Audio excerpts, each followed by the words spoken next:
What's up, movie fans and Netflix bingers? This is the Bros Who Binge podcast.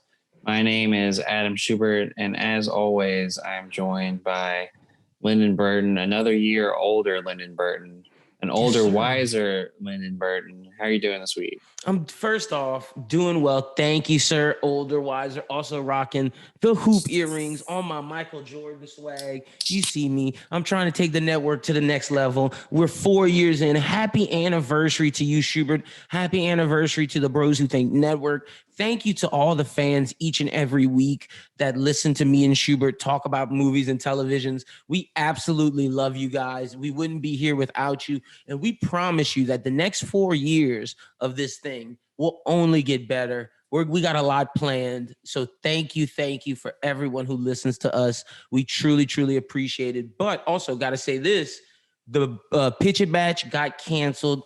Some things came up but with the competitors. We had to cancel the match, but we are frantically moving to schedule the next match. We're actually going to postpone this one to be the second match. We're going to get the Jake Madison versus Peter from What Do You Say Anime match scheduled.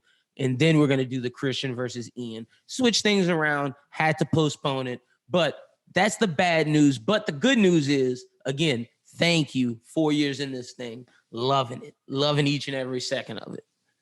And also, we're going to have Bros Who Binge on a different day next week because I'll be going out of town at some point. So we'll keep an eye out on Twitter for that. We'll be talking probably be out on Friday.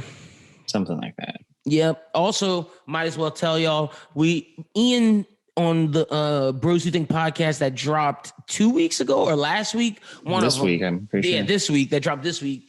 Ian said he never saw Usual Suspects. So because of that, we're doing Run It Back, Usual Suspects. We're going to bring the poll back for the next one. I'll tell you the poll movies. We're going to keep them the same. It's Back to the Future. There Will Be Blood. What was the Spielberg movie we said? I thought it was Jurassic Park. Yep, Jurassic Park. And then the final movie that was going to be in the poll was Boogie Nights. Yeah. So that's the poll. Get ready for that. But the next Run It Back that you can look forward to is Usual Suspects. Which is pretty cool. Which is super excited to talk about. Great movie.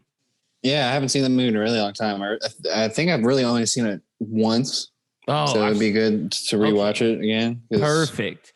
But see, the thing with that movie is we have to talk about everything. You know how we talk about the outside world, and there's two people in that movie that really like screw up how that movie is viewed now. Well, not how the movie is viewed, but how it's viewed. There's Kevin Spacey and the director's Bryan Singer. Two shitty human beings. Oh, wow. Yeah, no, it's a double whammy. Yeah, it's definitely unfortunate.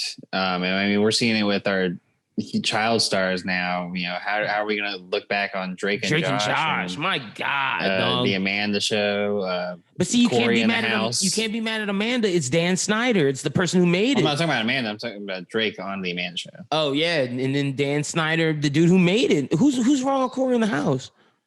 Oh, Kyle Massey also got tagged with some misconduct with minors. When was that? Today? Yesterday. Schubert, because I've been moving and like doing birthday shit, I haven't been on the internet. Y'all are seeing my live reaction. Holy shit, let me compose myself for potting. That's fucking nuts. Yeah. I shouldn't laugh at that. That's crazy. Like I'm again, this is my first time hearing this.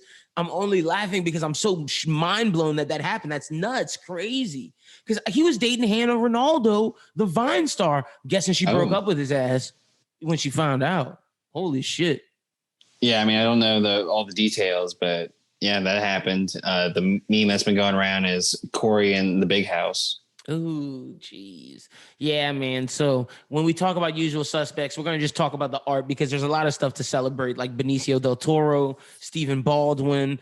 I can't think of his name, but the main guy who's the detective and the lead crook, both are people who did a great job in that movie. Plus, it's a great twist. But What you been watching, man? Like I said, I've been moving into a new house, so I haven't really been watching nothing. But Forged in Fire, new season on Hulu. It's up to date. It's the most and it's a fucking amazing. That's one of my movies on the rise as well. I'm saying it now, but when I saw that Schubert, I was like, damn, me and Schubert dropped the ball. Didn't notice the new Forged in Fire. Some great stuff they built, like Charlemagne's sword. They built the Three Musketeers sword. They built like battle axes, like some crazy shits on this season. It's great. Sweet. Yeah. Yeah. For me, I haven't been watching too much. Mythic Quest just wrapped up. Ooh, I need to watch it. All right. Was it good? It was all right. Some episodes were high, some episodes were low. I'm just ready for It's Always Sunny. They dive into CW, the writer's backstory for a couple episodes. One of them is kind of like super funny. And actually the book that CW wrote is now on you can get it for free on the Apple Book app. I like how they've been doing that, where like there's been like tie-ins coming out, like Brie Larson's song from Scott Pilgrim started charting again. Oh, yeah. Quentin Tarantino just put out the novelization of Once Upon a Time in Hollywood. It's been fire. It has been. But other than that, man, I've been just watching sports. Okay, real. Well, a lot of sports right now. Well, whenever you're ready, we got a lot to talk about. So whenever you're ready, we can get started. Yeah, man, I am ready. Let's get into it. So if there's a Star Wars story, I'm going to start with it. Patty Jenkins' Star Wars Rogue Squadron taps Matthew Robinson to be the writer, while plot details are being kept under wraps. I've talked about this before. The film is going to be loosely based on the X-Wing novel series that was released by Bantam Spectra and Del Rey between 1996 and 2012. I read those books. Robinson made his screenwriting debut in 2009 with The Invention of Lying. And he also went on to write blockbusters like Love and Monsters and Dora and the Lost City of Gold. He is also penning the screenplay of Doug Liman's Edge of Tomorrow sequel, as well as Greg Berlanti's upcoming Little Shop of Horrors. Are you excited for this guy? I'm not excited for him. I honestly will say I saw Dora and the Lost City of Gold. You liked it.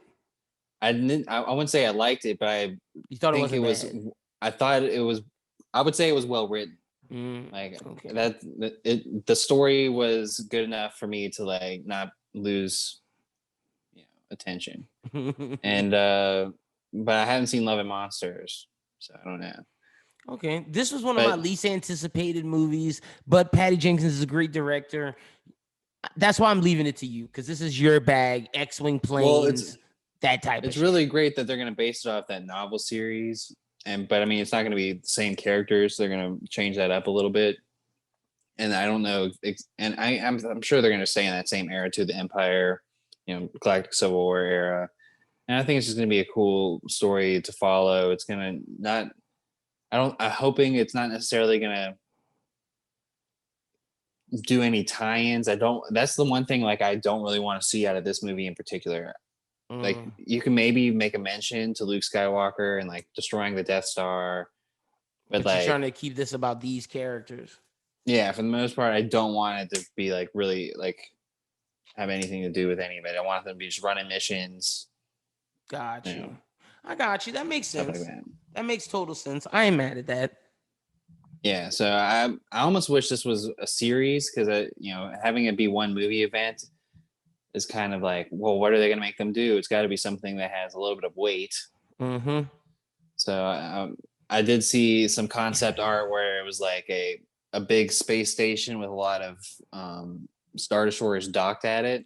Seemed like a pretty cool concept art. So it could have worked better as a TV show. Now that you're saying that, though, it would have worked better as a TV show, because then it could have been procedural. It could have been like every episode they go and they do another, or it could be like a cluster of missions leading or like three episodes, or them doing one mission and then do another mission. Yep.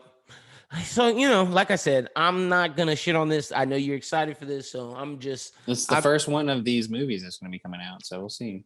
Yeah, I just let you discuss this, but I'm excited for some of the stories to come. Now, next week we'll be able to talk about Visions. That's what I'm excited about. Yeah. Oh, it drops next week.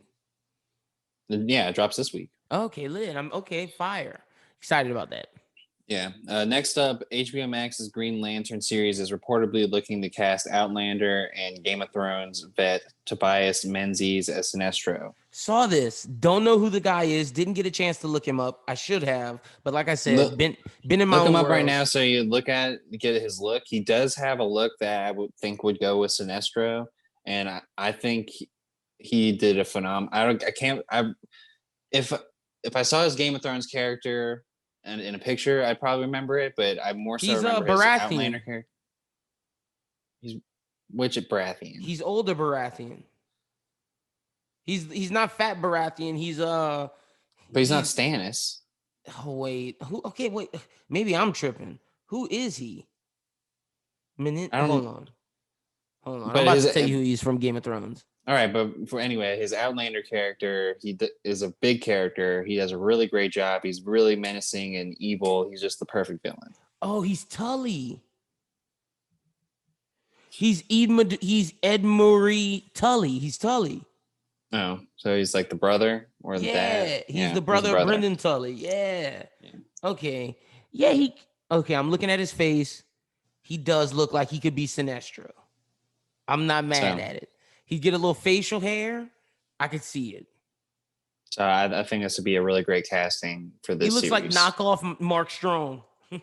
Yeah. And that's not a bad thing, but he definitely looks like he could do it. And like you said, from his Game of Thrones character, I think he can get vicious. Oh, and his Outlander character is super vicious, like vile. Is? Okay.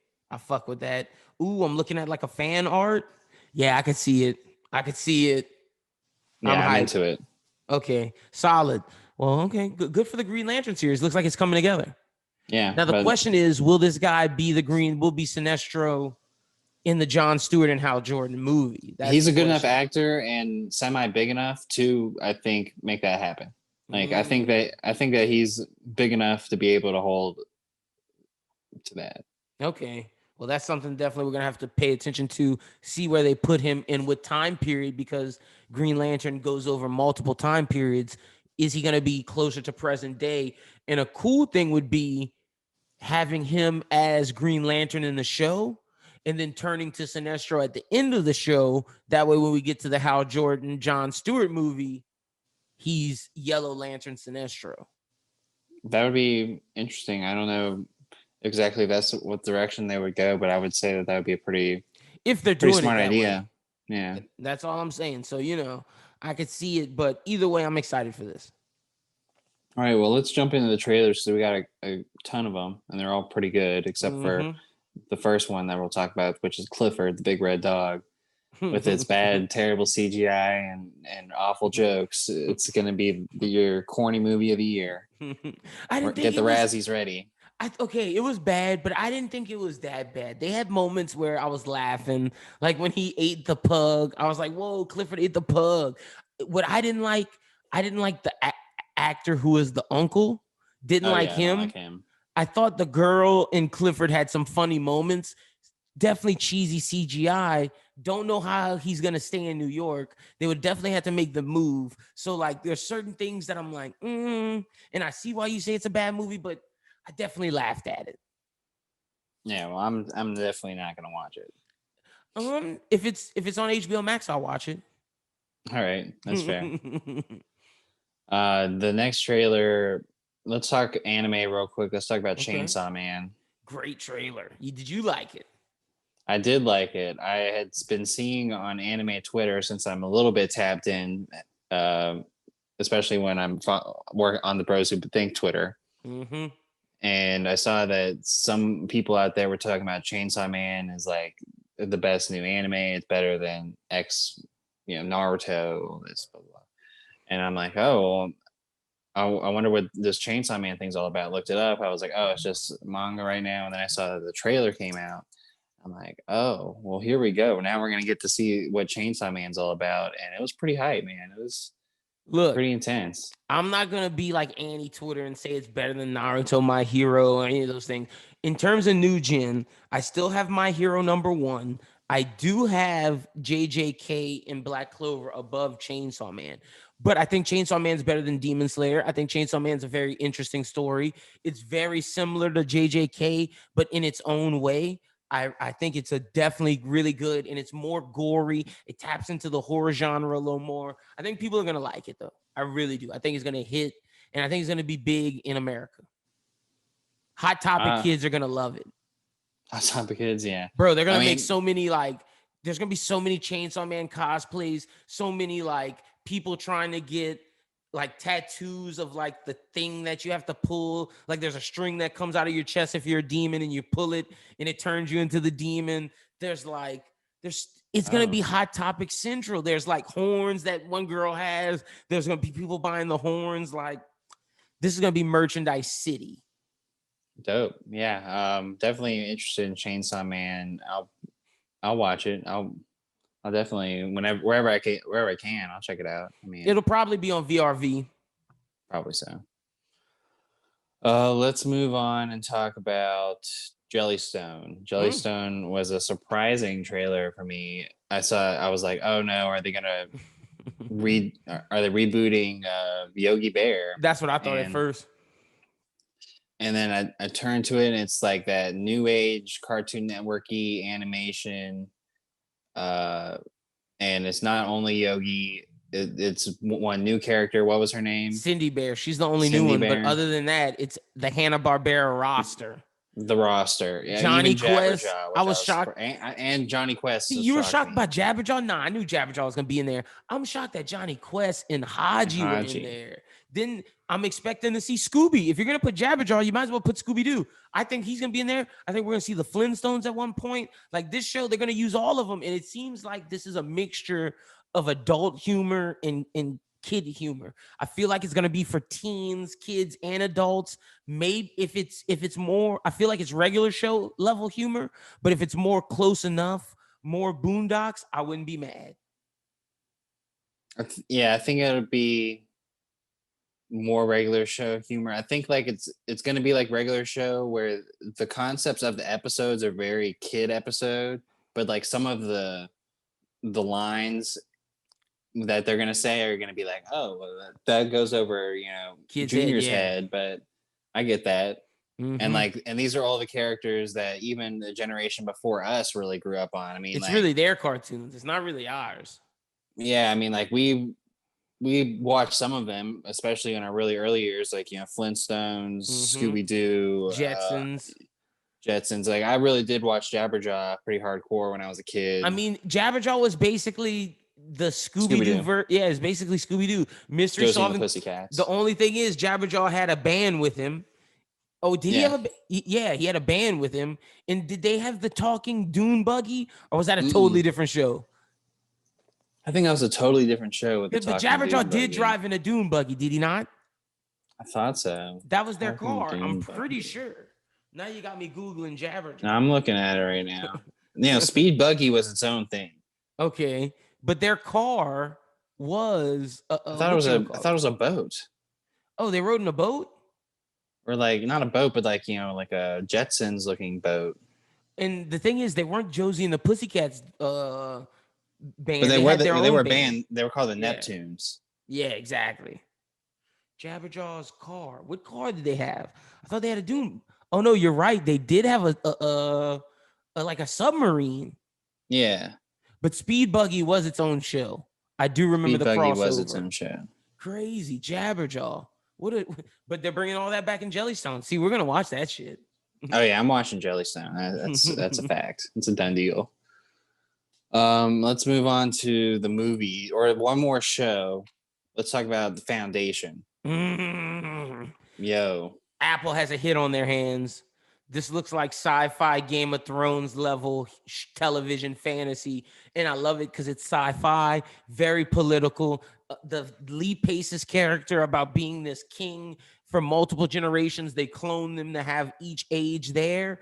Absolutely phenomenal. The fact that there's a revolutionary trying to take down the system, crazy. You see so many actors that are like big actors, like dude from Harry Potter's in there. The revolutionary guy that I'm talking about was Moriarty in Sherlock Holmes. Yeah, like, Jared Harris. Lee Pace is in there as one of the kings. Like, this show looks incredible. And I know Apple tried for Game of Thrones with C, but I think the foundation's going to be their version of Game of Thrones. Well, which C is still getting seasons, and Tom Hardy joined C, and that's still Dave that show's Bautista still going joined on. C. Oh, that's who I'm talking about, not Tom Hardy. Yeah, no, not Dave Bautista joined C. Yeah. Yeah, Dave Bautista joined C. So I mean, like, that show's still running, but now Apple's got this one too for the sci-fi fans, and it's got more of my attention. I'm definitely probably gonna watch this in September. September 24th is its release. I think this is going to be bigger than C. Like I said, you got Jared Harris, Lee Pace, Lou Lobel, Leah Harvey, Laura Byrne, Cassian Bilton, Terrence Mann, Alfred Enoch, man. Solid cast. I'm excited to see what they do with this. Like, this looks really good. It does. Alfred Enoch trying to make his come up, man. From fucking Harry Potter and How to Get Away with Murder. Yeah, man. He really is. So we'll see. Hopefully this is big for him. Hopefully. I mean, I think I've been really enjoying what Apple's been doing. So and Lee I Pace really want to watch this. Because the last thing I saw Lee Pace in was as fucking, what's his name? Who's the villain of Guardians? Man, the dude with the fucking hammer. Ronan the Accuser. Yeah. And that was trash. I feel bad for Lee Pace. Yeah. And and before that he was in The Hobbits. So this is a big thing for him. But what we got next? Because now the good trailers are coming. The Foundation started it. For sure. Now we're going to get into the movies. Okay. And let's start with some of the streaming ones. Fear Street Part 2, Netflix coming out, I believe, this weekend. Part 1 is at least. Part 2 will follow, and then Part 3. In July. Why'd they release the Part 1 trailer? I mean, the Part 2 trailer. I don't know, but we're not talking about the Part 2 trailer. I refuse to watch. Yeah, I'm with you. I'm with you on that 100%. Part 1 trailer was great. I thought it looked like a great teen slasher horror film. You said that it's got a lot of newer faces that I really enjoy. Yep. Your like the chick from Panic. There's no person that you can put a face on. Like, there's no Michael Myers. There's no Jason. It's like random teen killers. Ghost-faced. Yeah. But I'm not mad at that. I think the jump scares, I think I just don't understand, faces are going to get me in it. I don't understand, like, is it, well, I guess, I just need to watch, which is fine. And I'm cool with that. And I think it's cool that Netflix is going to do this 3-part series. It definitely looks like they got a bevy of young talent, the girl from Panic, the kid from Your Honor. Oh, yeah. He was in there. Yes, he was. What's his name? The little brother. kid. Yeah. Who, his whole family died. Yeah, that guy. Yep. So I'm excited for this. This looks actually pretty good. So it looks pretty good. So we may review this we'll try and watch this in the next couple weeks because Fear Street 2 and 3 will be following soon after. I'm kind of in a horror movie mood, so same. I'm down to watch. Same. But the thing that I'm excited for that Netflix is about to drop is something else. Is it on this list? Yeah. We're about to talk about it. It's the trailer it's the Western. Oh, The Harder They Fall. Yeah, I was like, which one of these is a Netflix movie? Yeah, The Harder They Fall with name a name. Idris Elba, Regina King, Jonathan Majors, Lakeith Stanfield, Zazie Beetz, Delroy Lindo, RJ Seiler. Like, this is Black Panther but fucking Western. You have Eddie Khadiji, who is the guy from First Class, the black guy who got done dirty. Woody McClain is in this. Mustafa Shakir, who is in Luke Cage. Laz Alonso from The Boys is in this. Freaking, I could keep going. There's so many, like, just great black actors in this. It's insane. Yeah, man. And who's the director?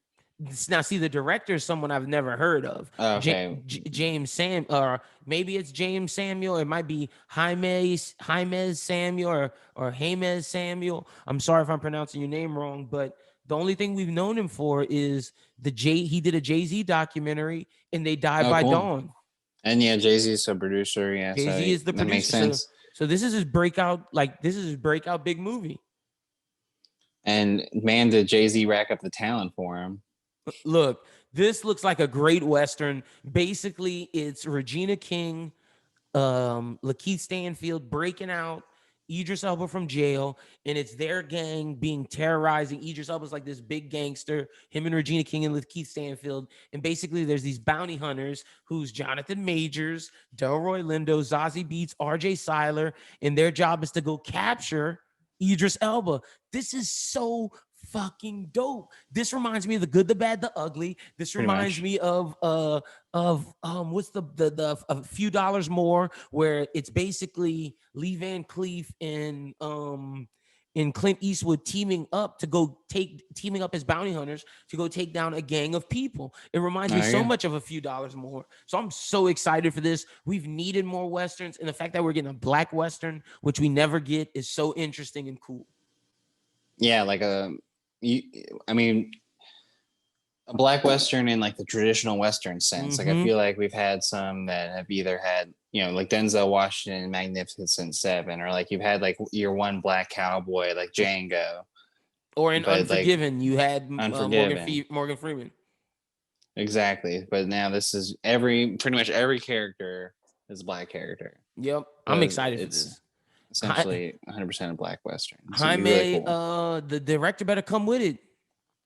He better. But I think the actors will carry it no matter what. And I think Jay-Z wouldn't have put his name on it if he doesn't think it's going to be good. And who knows? Maybe Regina King helped direct this. Like, she is a director. That's true. That's true. Like, she might be like, I don't know if I'm feeling this. Let me do a little bit. Because her name is Top Build. And none of those people want to be in a movie that's flop. Especially not Lakeith and Jonathan right now. Their career's on the up and up. Well, and Idris too, because I mean he's like notorious for being in bad movies. It's kind of the Idris-sance. Let's look at it. You have the movie with Caleb McLaughlin that was critically acclaimed. You got Suicide Squad. You got this. It's kind of the Idris-sance. It's all got to land. Yeah, it's got for sure. But Suicide Squad should probably land. I think Suicide Squad lands 100%. Yeah. And then let's see what else he has coming up, because I really believe it is the Idris-sance. Like, okay, so you have Concrete Cowboy, which I just said, Suicide Squad, The Harder They Fall, and then you have the Luther movie, which people love, and then you have this thing called Beast, and then 3,000 Years of Longing, which 3,000 Years of Longing is in post-production. It's a scholar content with life encounters a jinn who offers her 3 wishes in exchange for her freedom. God damn it, Idris. And Idris is the jinn. God damn it. Idris-sance dead. Unless that's the family movie hit. If that's a family movie hit, then maybe. We'll see. But this movie looks great. Next, let's talk about what Amazon's up to. They got Jolt with Kate Beckinsale. Looks kind of interesting. She's pretty much I wouldn't say an assassin, but like some hit woman. I feel like she's like genetically modified to be like the best fighter. Kind of like Salt person. Or Lucy. Yeah, something like that. Mixed with Atomic Blonde. Yeah, I mean, it looks kind of badass for a movie. Like, I'm glad it's a movie. This is one of those things where I'm glad it was a movie, not a series. I was like, I don't really know if I want to watch this series, but it was a movie. I was like, oh, well, I'll watch a movie. I don't know if I want to watch Kate Beckinsale for 10 episodes. I watched Underworld was meh, but this could be good. Maybe she's she shows she can do action. People are loving these hit woman type movies. I think Amazon is really trying to pick what they put out there wisely. Like, I think there's a story about another thing that they're going to put out later on in the episode. I think we have a few Amazon stories actually, but they're kind of picking and choosing what they want to put out. It doesn't seem like they're spitting content out constantly. They're being meticulous, but the Owen Wilson thing didn't really hit. Tomorrow War comes out this week, and I hear it's okay. I hear it's pretty decent. So we'll see how that goes. Oh, yeah, we got to review that next week too. We got a lot to review. That's what I was saying. That's why I had to move the day and not take a week off. I was like, it's just too much. Yeah, there's so much to do. You're absolutely right. And you have a lot to watch on the plane. Go you. Okay. Yes, exactly. So what we got next? Let's talk about Halloween Kills. Man, what a trailer. This might have been the best trailer of the week. Like, Answered my questions from the last Halloween. I was like, what are you guys are just gonna save Mike Myers? Are you gonna fire truck's gonna get water and put out the fire and after save this watching man? that trailer, Idiots. I was just like, it's time to watch the movie. Like, it sold me. I was like, I don't need to see anything else. The fact, like you said, we see the fire department go and save him. Jamie Lee Curtis is like, what the fuck? You're going to save him? And now the daughter, the town, everyone is like, fuck this. We're going to kill him. It's going to be the town versus Michael Myers on this big manhunt. If Michael Myers is killing everybody off, this looks nuts. Yeah, this looked like the most killing I think I've ever seen out of a Michael Myers movie. Like he was just like whack, whack, Because whack. people I'm were coming like, at him. Like people were coming at him trying to kill him, and he's just taking their weapon, slicing them down. I think this could be a really crazy installment to this franchise. We like that This might be last the best Halloween one. movie was really great. I think they're really taking a different direction with this and really Danny making it McBride something and special. Seth Gordon Green. Like we gotta give some of these comedic actors turned producers their props. Danny McBride, Seth Gordon Green, great team. Seth Rogen and Evan Goldberg, great team. Danny McBride basically took the Seth Rogen playbook and is now making stuff he's interested in and he loved. And we're seeing Seth Rogen with the boys and Danny McBride with this Halloween shit succeed. It's crazy. But yeah, it is, and I think And like then with Jordan Peele falls in that category too. I think you could say with comedic actors, they all have like a sort of darkness in them, which is why they're comedians. And I think that kind of shows in like the takes on horror. And for a slasher movie, I think a slasher movie really does need injections of comedy within it because at its core, there is a lot of moments in slashers that make you laugh. And that's like the point. Yep. So, having Danny McBride kind of realize that and revitalize this franchise has been really cool to see. I'm excited about Halloween Kills. 100% going to be in the theater for that. Yeah, that's a theater movie. That's 100% a theater movie. Something else that I'll definitely be in the theater for is going to be Shang Chi.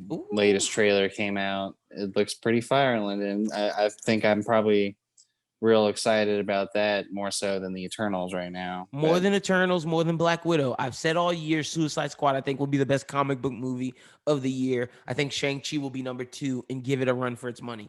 This looks Spider-Man great. still comes out in December, man. You and Spider-Man. Spider-Man got to prove some shit to me. You can't just inject Tobey Maguire, Andrew Garfield, William Dafoe, and make me say, oh, this is a great movie. Shang-Chi looks good on its own merit. Suicide Squad looks good on its own merit. I'm gonna wait to see a trailer from Spider-Man before I give it number 2. But Shang-Chi, we get Wong in this, fucking Abomination tying in the Hulk. I love that we're tying in old stuff. We get the Mandarin, Tony Leung. He looks menacing. He looks like a great villain. I told you this while I was watching it.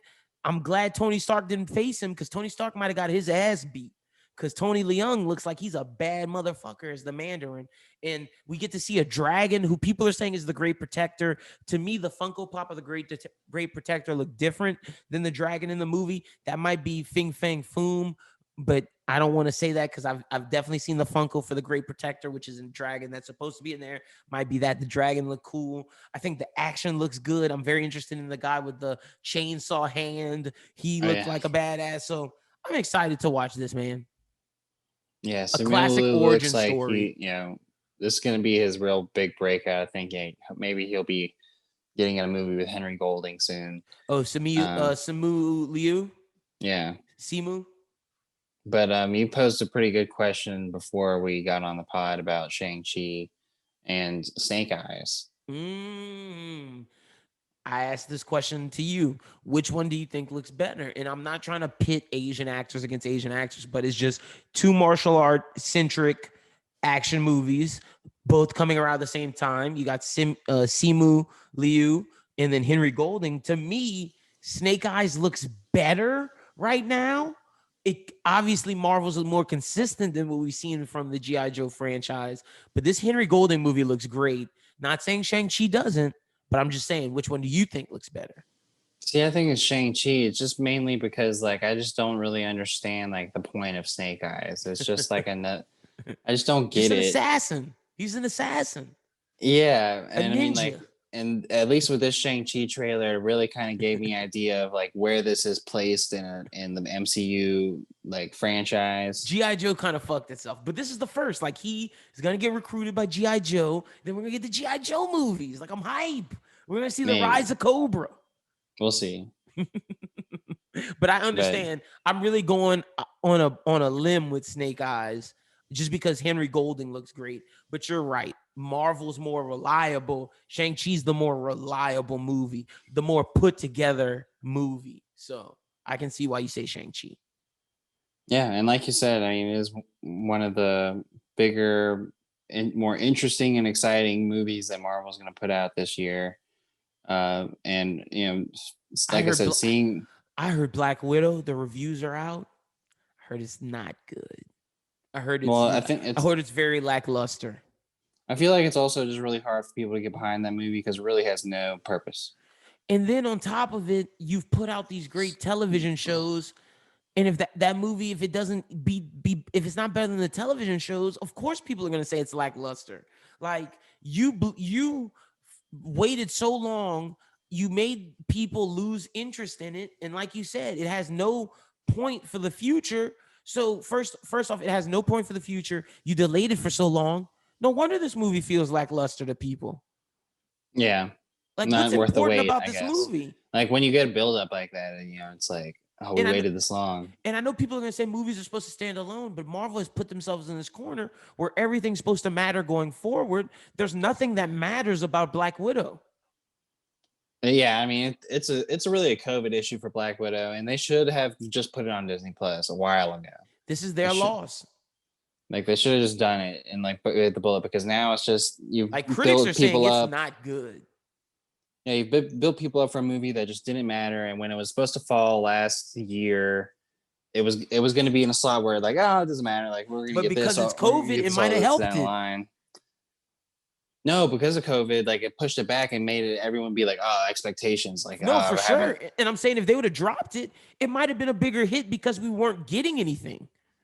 Oh yeah, well I guess that's true on Disney Plus, but I'm saying like its original release date. Mm-hmm. Like I understood like why it was coming out then, and at that point, I don't think anyone would really care. They probably would have liked it. Before all the TV shows, too. Mm-hmm. Mm-hmm. So we're going to see. But Shang-Chi, I'm excited for that. Another trailer that I know you're really excited for is the Many Saints of Newark. This is the final trailer. Holy crap. Did they impress me? You know, I'm on my Sopranos rewatch, and this looks incredible. The fact that we're following Chris Montesanti's character's dad, Dickie Montesanti, is the guy who influenced Tony Soprano. You then have John Bernthal as Tony Soprano's dad. What? Vera Farmiga is Tony Soprano's mom? What? You also have Ray Liotta in this, Leslie Odom Jr. This movie's casted to the T and looks fucking incredible. Corey Stoll, aka Yellow Jacket, as Junior Soprano, Tony's uncle. Nah, bro, I'm sold. I'm sold all the way. I'm watching this. Yeah, I'm not well versed on Sopranos. I've only watched a few episodes of the first season. But tell the people what you told me about how this is gonna. But yeah, I mean, this definitely gets me back into that whole vibe of like wanting to maybe get into it more. By watching this movie, I'm going to be like, okay, well, I've learned the backstory of Tony Soprano. Say I really like the movie, I'm gonna be like, okay, well, now I'm gonna watch Sopranos, and now I get to watch it in a way that the people who watched it before don't get to. Be like, instead of them watching this movie and be like, oh, that's who that person is, blah blah blah. I'll be like, oh, they're talking about this person, and I'll know like the whole kind of backstory of how everything happened. It's an interesting way to look into things. It's like telling your Star kids Wars. to watch the prequels before they watch the original trilogy. It's Yep. pretty interesting way of checking out. So I'm kind of excited to do it that way. No, you definitely have to watch The Sopranos because I definitely want to know what you think, because the first season talks a lot about his dad, and we never meet his dad because his dad's dead. But now you get to know, because John Bernthal's him, a lot of things will make more sense, which will be crazy. So I'm excited to see what you think about that. But next up, we got Laurie Holder is joining The Boys season 3 at Amazon in a recurring role. Holder will play the super known as Crimson Countess. In the comics, Crimson Countess is a member of the Payback superhero group. It's the successor for the Avenging Squad. It's also the second strongest superhero team other than the Seven. The members include Tech Knight, Soldier Boy, Stormfront, Swatto, Mind Droid, Crimson Countess, and Eagle the Archer. We've already seen Eagle the Archer. We've already seen Stormfront. It seems like they're taking these The group from the payback, and Payback, like yeah, and and bring them bringing in them out. because we're going And to I see told you Soldier that. Boy. I told you They've when I was reading mentioned the Tech comics. Knight. When I was reading the comics, the Payback team was right the next thing. So instead of doing that arc like as one season, they split it up and put the heroes in multiple places. And I think that works really, really well. Yeah. Because I'm interested to see Jensen Atkins because we saw a picture of his Soldier Boy character. He looks great. Yeah, and the end bit there with Crimson Countess is despite being officially in a relationship with Mind Droid, it's heavily hinted that she sleeps around a lot, much to her boyfriend's despair. Oh. She sleeps with VOD high-ranked men in order, quote unquote, in order to join the Seven, or with other soups like Stormfront, who we know she won't because she's dead. But we know she swings both directions. Nice. And she's ultimately killed by Billy Butcher. So in the comics. So I wonder if they're gonna keep that there. Interesting. Okay. Well, I'm excited for this. Laurie Holden. The Boy season 3 might come out before Cowboy Bebop, which is fucking crazy. She plays Andrea in Walking Dead for people who watch The Walking Dead. All right. But yeah, the next story is one that I saw you were talking about on Twitter. Yeah, The Weeknd is developing a series at HBO, which he was starring and co-write as well, currently titled The Idol. The series follows a female pop star who starts a romance with an enigmatic LA club owner who's the leader of a secret cult. The Weeknd will serve as the co-writer and executive producer alongside Reza Fahim and Sam Levinson, who wrote Malcolm and Marie and Euphoria. With all three credited as creators of the show. Joseph Epstein will also write and executive produce in addition to serving as a showrunner. This sounds pretty interesting as a secret cult in the female pop singer. I'm interested in this. Yeah, I mean, having Sam Levinson be a part of it definitely kind of helps the Weeknd's credibility here. If it was just The Weeknd was trying to do a show, I mean, it's also on HBO. I'd be like, The Weeknd, you're not Drake, you weren't in Degrassi, like, what's your skills? But he played himself in Uncut Gems. He did. But like you said, Sam Levinson, HBO adds a lot of credibility to this. And I think the fact that he's a leader, he's going to be the LA club owner who's the leader of a secret cult, they could go really horror thriller in this. He's definitely going to be the cult leader. You don't think? I don't know if he'd be the lead. I guess maybe so. They said he's going to star in it and be the lead. Oh, it doesn't say the lead. It doesn't say the lead. So what's he going to play then? A member of the cult?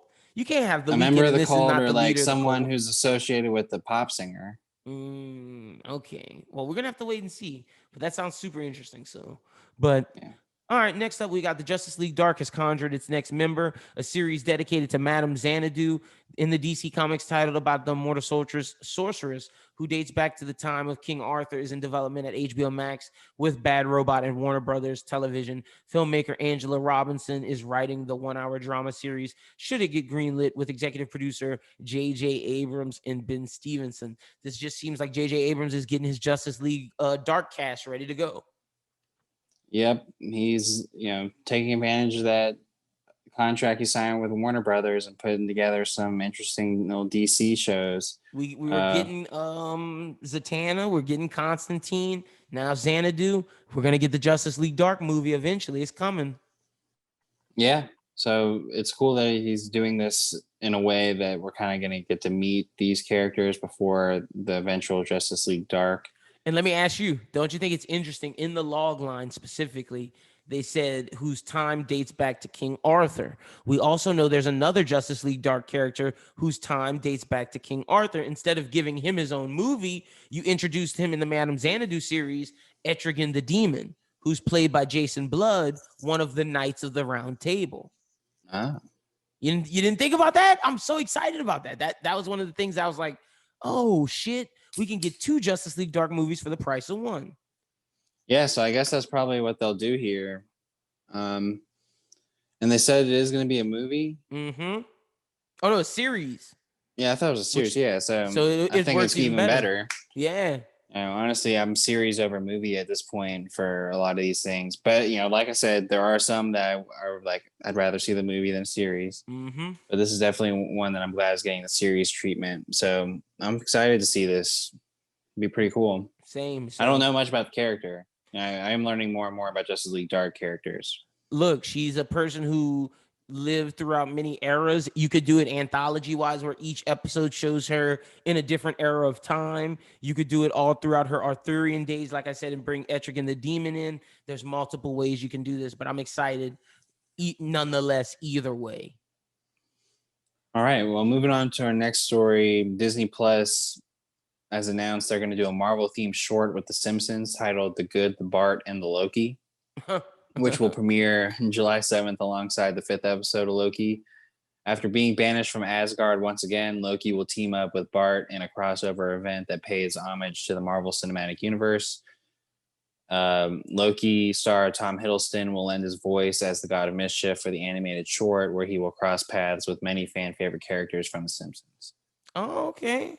This is Okay. the second. This is the second time The Simpsons have done something like this. Maggie did one, a Star Wars short, Okay. and so this is, I guess, Bart doing one with Loki. I think it's gonna be pretty cool little thing to do. It's fun that they're doing these little shorts, and that The Simpsons is part of the Disney verse. It's pretty crazy.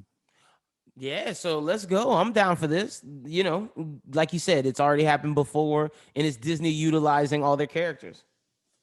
Yeah, now with The Simpsons, it's just wild that The Simpsons are now part of this. Are we gonna get The Simpsons at Disney World? Maybe. I Maybe, mean, yeah. maybe. They're gonna have to take them from Universal. I guess they have. The Yeah. Well, Simpsons ride at Universal was actually really fun. the Simpson World was fun because Yeah, you get to go drink Duff's beer, you get to go eat the donuts, so there's a lot there. that's coming to Epcot. Just wait. Yo, that'd be crazy. Or they put it in MGM with like Avengers and all the Oh other yeah, movie stuff. true. Mm-hmm. But the next story we got is Havoc, an action thriller starring Tom Hardy and Forrest Whitaker has rounded out its cast. We've talked about it before, but the cast now includes Timothy Olyphant and Umbrella Academy actor Justin Cornwell, Okay. star of the upcoming Edgar Wright film Last Night in Soho, Jessie May Lee, and Malaysian actress Yeo Yan Yan. Some other supporting actors include Quaylen Sepulveda, who was in Boogie Night, or actually no, Quaylen Sepulveda, and then Boogie Nights actor Luis Guzman, Mm. Sonny Pang, and UFC mixed martial artist Michelle Watterson. Okay. But Okay. Havoc takes place after a drug deal gone wrong centers on a bruised detective who must fight his way through a criminal underworld to rescue a politician's estranged son while unraveling a deep web of corruption and conspiracy that ensnares his entire city, Tom Hardy being the detective. And I'm guessing Forrest Whitaker is the politician whose son gets kidnapped, and Timothy Or Oliphant. One of them is going to be the villain leader. yeah. Okay. And is Justin Cornwell 5? No, he's not one of the main group. Oh, okay. Because I was trying to see who the kid was. That's I don't why I know was. who the kid is. Yeah, that's why I thought seeing if it was 5, because Five's been getting a No. lot of roles. But either way, this sounds hella dope. I'm excited for this. I think this could be pretty good for Netflix. Netflix is trying to get their action movies down. And Tom Hardy, Forrest Whitaker, Timothy Olyphant. Ever since I saw Timothy Olyphant in The Mandalorian, I've become more of a Timothy Olyphant fan. I even went watch Justified because it's on Hulu. This shit it sounds great. Yeah, I'm interested in this cast. Tom Hardy and Timothy Olyphant are just two names that I've always wanted to see in a movie. Mm-hmm. So I'm definitely going to check out Havoc when it comes out. Having a UFC mixed martial artist in there makes me think there's definitely going to be real fight Some heavy. good fights. Yeah, facts. Next, Mr. Robot creator Sam Esmail has teamed up with Loose and Cloverfield Paradox director Julius Ona to develop a series based on the premise of this is a whole story right here. An American Yeah. monarchy. The American throne which will be written and directed by Nigerian-American filmmaker Anna, is set in a reimagined contemporary America where the nation was founded as a monarchy. The entirely white royal family is plunged into a scorched earth secession battle when it's revealed that the late king has a hidden, mind-blowing secret, a black son who is the true heir to the throne. So I'm guessing like due to like the monarchy with slavery and everything, we're gonna in like just the different class systems of African Americans and less fortunate white people and the other races is gonna be a big battle to see if the blacks come out on top. That's what it sounds like. It sounds like it. It sounds like a pretty interesting concept. I'm interested to see who's gonna pick this up. And I'm guessing the other races, like the Latinos and the Asians, are gonna have to pick sides with the whites or the blacks, and that'll be a power struggle. This sounds pretty interesting. I'm gonna watch this. But like you said, depending on who picks it up, we'll give it more validity. If HBO gets this, it's gonna be like, wow, this is gonna be huge. Amazon, potentially huge. Apple, potentially huge. Netflix, Hulu, maybe toss up. AMC, possible, could be good. So that's it. That's it for that story. But yeah, I mean, I really think that that's a pretty cool concept and a really interesting one that could really tell a pretty cool, interesting story. So I'm definitely down to figure out what's going on with that later. No, look, I some casting. I agree with you on that. We definitely need some casting. We need the streaming and the showrunner. Oh no, we have the showrunner. It's gonna be Sam Esmail from Mr. Robot and Ona. Julius Ona. Yeah. Okay. Well, next up, Wumi Masoku is set to join the growing ensemble of HBO's We Own the City limited series from The Wire's David Simon and producer George Pelecanos. John Bernthal, John Charles, and Jamie Hector are also on board. Ronaldo Marcus Green is set to direct and executive produce the series based on the Baltimore Sun reporter's Justin Finden's book, We Own This City, a true story of crime, cops, and corruption. Production is set to begin in July. The 6-hour limited series chronicles the rise and fall of the Baltimore Police Department's gun trace task force, the corruption and moral compass that befell an American city in which policies of drug prohibition and mass arrest were championed at the expense of actual police work. See, this is interesting. I think this could be great, but the fact that we have The Wire, which takes place in Baltimore with David Simon, I just don't want it to be a retelling of something we've seen. I wish it was a different city, maybe, but maybe it'll be a different style. Well, this is a true story. True, it is a true story, and it's gonna be a limited series. So yeah, true story, limited series. You know, not everyone has seen The Wire.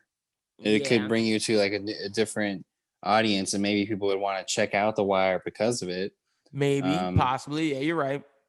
So I think it could be a really interesting limited series. Not really anything that's like blowing me away because of like what you're saying with The Wire. And that's the only thing that scares me. Story. But John Bernthal in this, Josh Charles, Jamie Hector, great cast. David Simon is an incredible executive producer. So I think you'll like Wunmi Masaku in this more so than you like her in Loki. Yes, I will. You're absolutely right. I like Wunmi in Batman versus Superman and Lovecraft. Yeah, but she kind of redeemed herself in Loki a little bit. Yeah, this episode we'll talk about that. We'll talk about that. But next up, we got Apple is developing a drama series about the Negro League Baseball. The streamer has acquired the rights to a nonfiction book, If You Were Only White, The Life of Leroy Satchel Paige by Donald Spivey to develop a series. It will explore the story of the Negro League Baseball using the life and legacy of the legendary athlete and showman Leroy Satchel Paige, one of the baseball's greatest pictures and stars of the Negro League for many years. Magic Johnson is one of the producers. Are you excited for this? I think it'd be pretty cool since, you know, what we've been seeing with Apple and Apple developing this series. I kind of want to see who they cast as Satchel Paige. I think that could be a big for a young actor. That's going to be key. Or maybe John Boyega gets it. I don't know. No, I'm putting my foot down. I'm tired of British black actors getting legendary American black people's roles. That's fair. Give it to an American black actor. I don't need to see Damson Idris, fucking Daniel Kaluuya, fucking any of those guys. Lakeith Stanfield exists. There's other black American actors. Trevante Rhodes exists. Like, give it to a black American actor. because British black actors, no disrespect to them, love them, but like, does it have to be every single one of the black American heroes? Like, I'm sorry. Oh It's man. everyone though, Schubert. You know I'm not lying. What the guy who played Martin Luther King was He's he British? African. Oh, well, he's African. He's British African. What are the other Everyone. ones? Give me another one. Malcolm X in fucking the Regina King movie. British. Fucking No, Ali. but British. he's British? I think so. The only one that No. wasn't was Leslie Odom Jr. No, And, the Ali guy can't be British. Maybe not. Maybe I'm tripping. Maybe I'm just giving too much. And then I thought the other guy was definitely American. Is. Yeah, he is. Who played Jim Brown? He's American. Yeah. Yeah. So, but every other time, it's true. Just look it up. Selma, Chadwick Boseman, British. Oh no, Chadwick Boseman's American. I'm tripping. Yeah, that's what I'm wondering. Like, what are you talking about? You're just thinking about Daniel Kaluuya and yeah, I'm thinking about Daniel Black Kaluuya Messiah in Selma. That's all I'm thinking about. But yeah, speaking of baseball, Nick Offerman has joined Amazon's series adaptation of A League of Their Own. Like the original 1992 Penny Marshall film, the hour-long series he is will tell the story of an entire generation of women who dreamed of playing professional baseball. Offerman will portray Casey Dove Porter, an ex-Cubs pitcher brought in to coach the Rockford Peaches, most famous because his forkball killed a dove in midair in the middle of a game. Described as an inspiring and charismatic, Dove was thought to be the next big Major League Baseball star, but blew his arm out after 3 years. He's looking to make his comeback by making the Peaches into champions. The series is co-created and executive produced by Broad City alum Abby Jacobson and Will Graham. Jacobson will also be starring. Seems like a role that should really fit her. Yeah. Other stars include Chauncey Adams, Emmy nominee Darcy Carden, BAFTA winner Jabem Sola, Ili Kumelo, Roberta Calendres, Kelly McCormack, Priscilla Delgado, Molly Ephraim, Kate Berlant, and Melanie Field. Look, we've been clamoring for sports stuff. Not only were we getting the Negro League baseball stuff, we're getting a League of Their Own remake with Nick Offerman. This sounds very good. Like we said, Nick Offerman brings the credibility. That's for sure. Like, yep. And Abby Jacobson, like you said, this seems like a role that would suit her very well. Alana just got a movie. Now she's getting a movie. I'm interested in this. A series. Yeah, I'm interested. On Amazon. Yeah, facts. True. So both the Negro League and this. Okay, Amazon and Apple. I see y'all giving us sports stuff.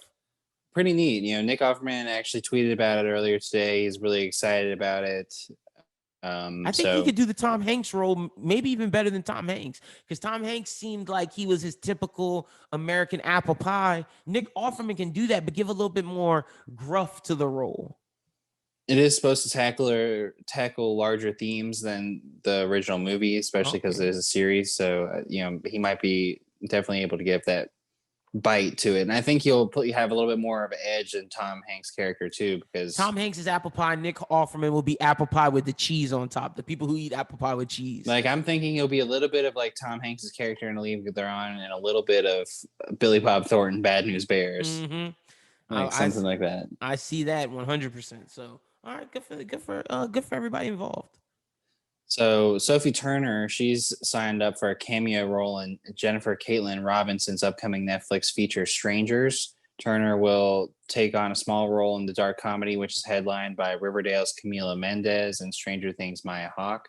Nice. Robinson co-wrote the film's script with Celeste Ballard, which follows Drea, an alpha it girl played by Mendez, and Eleanor, a beta alt girl played by Hawke, who, after a clandestine meet-cute, team up and go after each other's bullies. The movie is described as a Hitchcockian dark comedy featuring the scariest protagonists of them all, teenage girls. Look, shout out to Maya Hawke, because Quentin Tarantino said that he would love to make a movie with her as the bride's daughter. Yeah. So I'm interested in that. But Sophie On the Turner, rise. what a fall from grace. Went from Game of Thrones, one of the biggest young actors with such a promising career, does X-Men Dark Phoenix, marries Joe Jonas, and now is doing cameos in Netflix. There's no reason why Sophie Turner shouldn't have her own TV show or in movies now. Well, she's going to be in an HBO series with what's his name?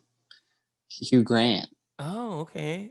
Yeah, we talked about The Staircase, but she's going to be like one of the side characters. Yeah, see, she's supposed to be a lead by now. She fell from grace. But Maya Hawke, let's get that Kill Bill Volume 3, lady.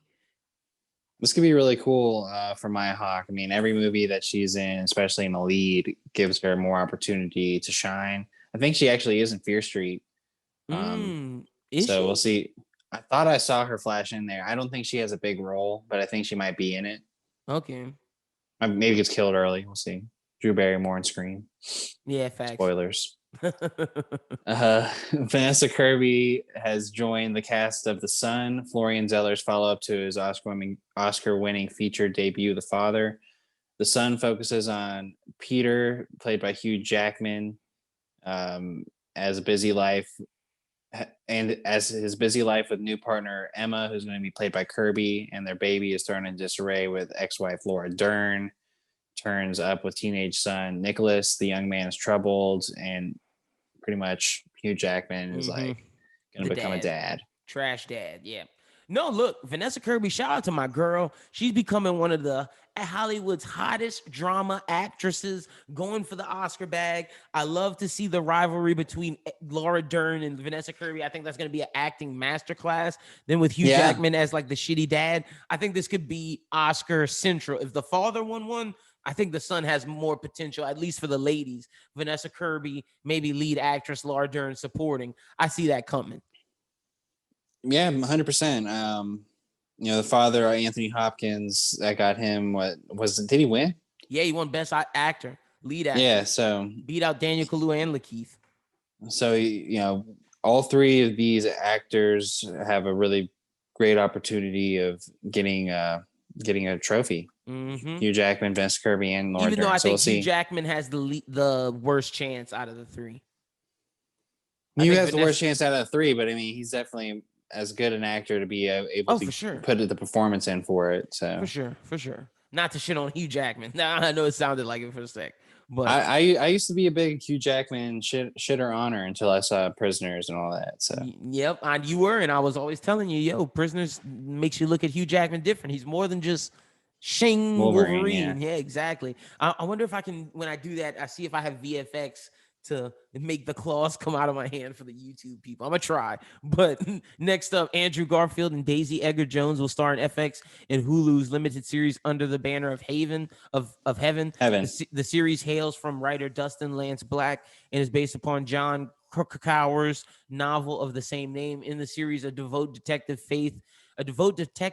faith is tested as he investigates a brutal murder that seems to be connected to an esteemed Utah family's spiral into LDS Latter-day Saints. Into Latter-day Saints fundamentalism and their distrust in the government. Garfield will star as Pyre, an LDS elder who is committed to the church and family, but begins to question some of the church teaching through his contact with the suspected murderer. Edgar Jones stars as Brenda, a young faithful Mormon who is victim of the brutal murder.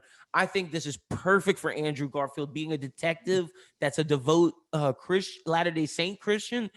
A Mormon. Easier said. A devout Mormon. This is gonna be insane, bro. Like, he's gonna kill this. I love this for Andrew Garfield.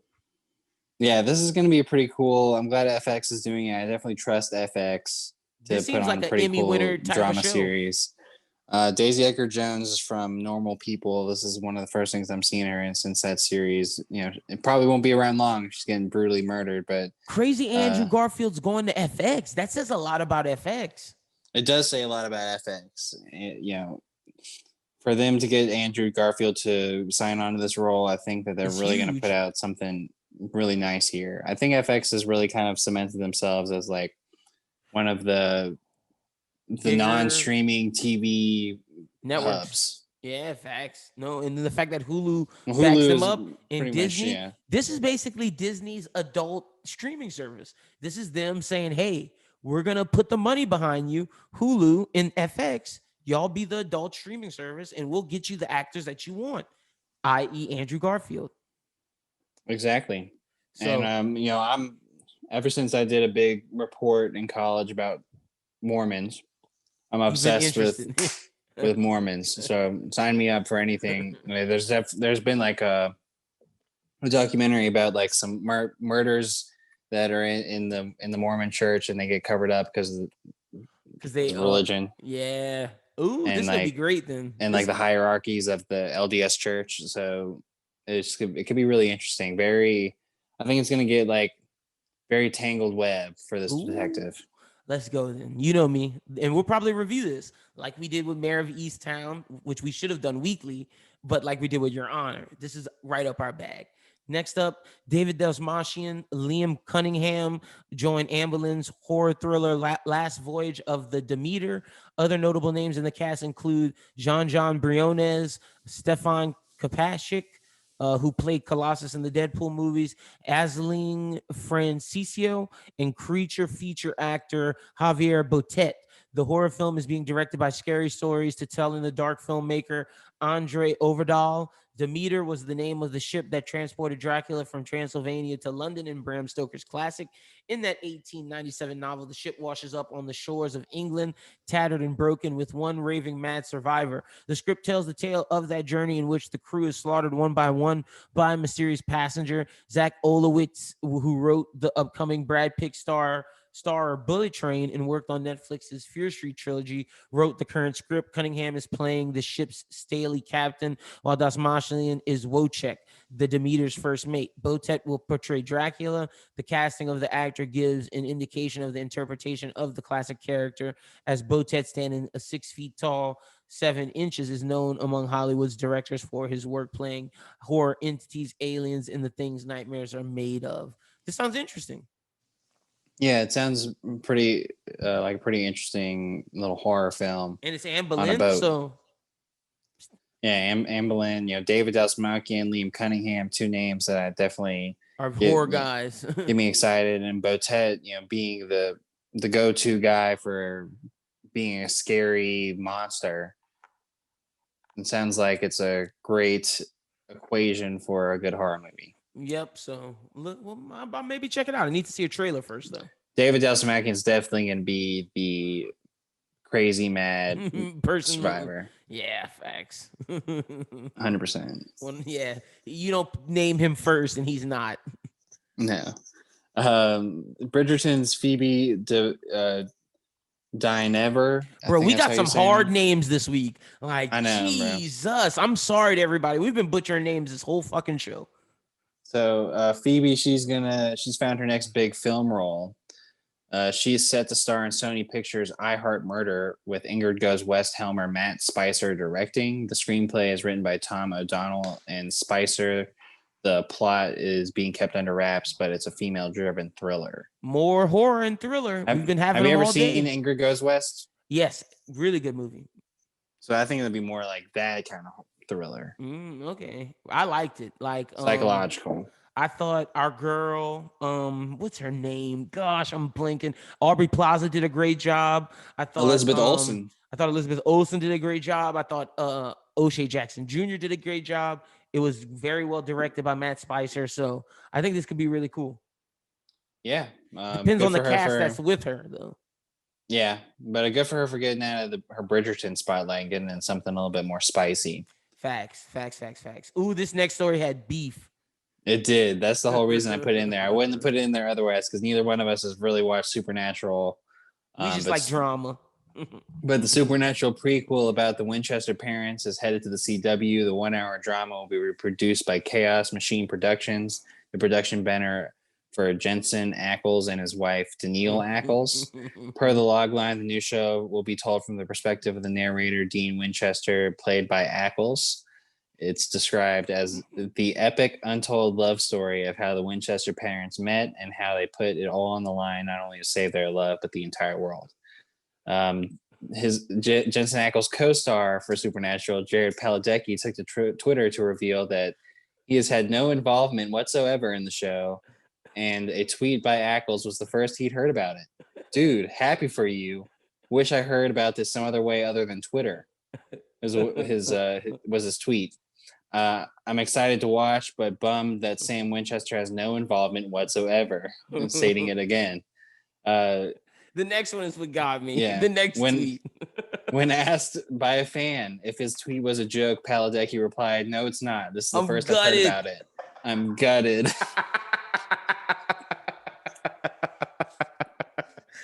Dude said I'm gutted.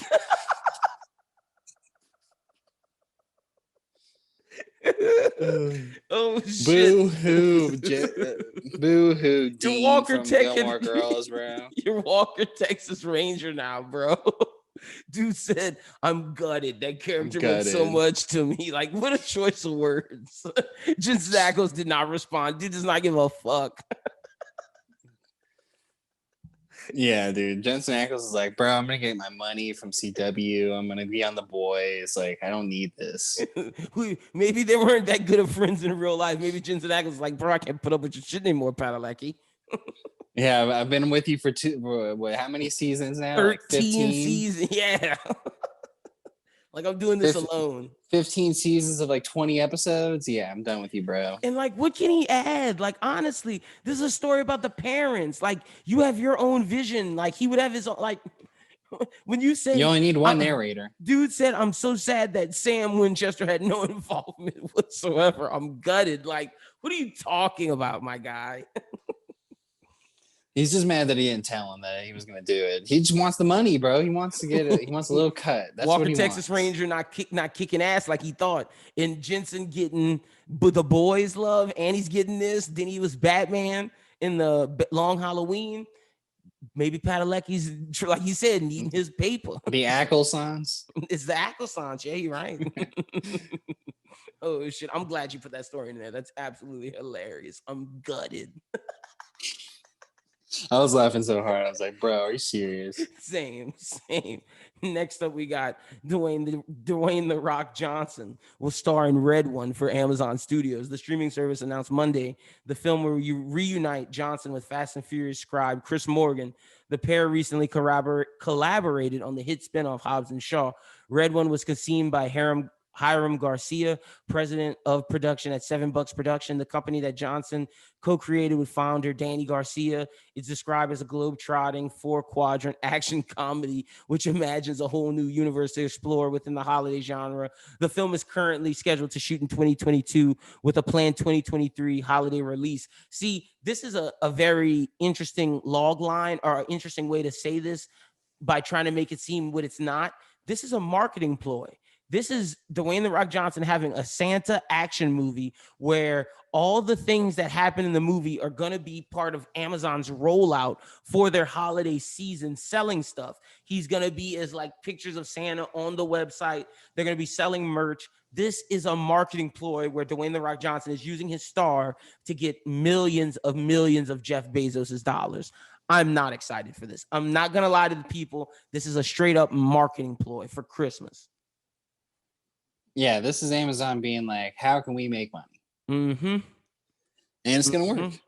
It is. So I just want to let y'all know this is the reason why. This is one of the reasons why Christmas gets utilized in gets a bad rap. This is one of the bad things about Christmas. Shit like this. It shouldn't be about this, but again, but it's about family. It's gonna be this action Santa, which is so fucking stupid. And they named it. It's written by a Fast and Furious writer, so it is going to be about family. Shut up. This globe-trotting 4-quadrant. Like, what the fuck are you talking about? 4-quadrant action movie hitting kids, adults, teens, the elderly. Nobody gives a fuck about a fucking action Santa. Gosh. Dwayne The Rock Johnson transcends age groups. Jeez. All right. Next up, AMC is officially moving forward with a series adaptation of Anne Rice's Interview with the Vampire. The Cabler has given the series an 8-episode order with an eye towards the 2022 debut, both on Amazon and Amazon Plus. Roland Jones. AMC Plus. Yeah. But it's on, I get on Amazon Prime. You're absolutely right. AMC Plus. Roland Jones will serve as writer and executive producer and showrunner. The one thing I will say, Roland Jones, he's been a writer for a while now. He wrote for Weeds. Mm-hmm. He wrote for Friday Night Lights. He wrote Mm-hmm. for Boardwalk Empire. He He wrote did, for Perry Mason.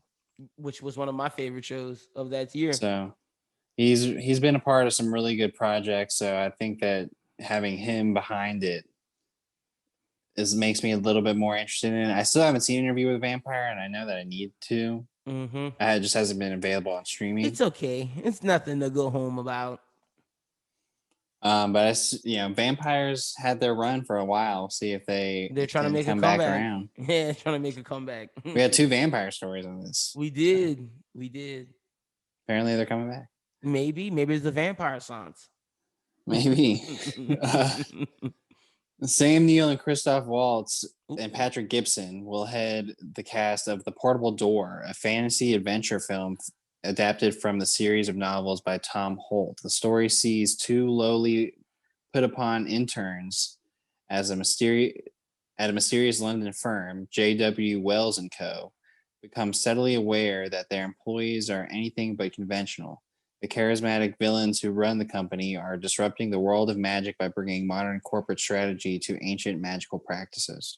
Bruh, Christoph Waltz was like, dog, I'm sick of being the most hated man on the planet from being a villain in Inglourious Basterds. He's like, put me away from that villainous role. I don't see him as the villain in this. This is absolutely, I mean, this sounds okay. This sounds like It sounds really weird. Like Sam Neill, Christoph Waltz, and Patrick Gibson in a sci-fi fantasy adventure film about magic. Yeah, it sounds like one of those teen movies. Like, what a weird cast.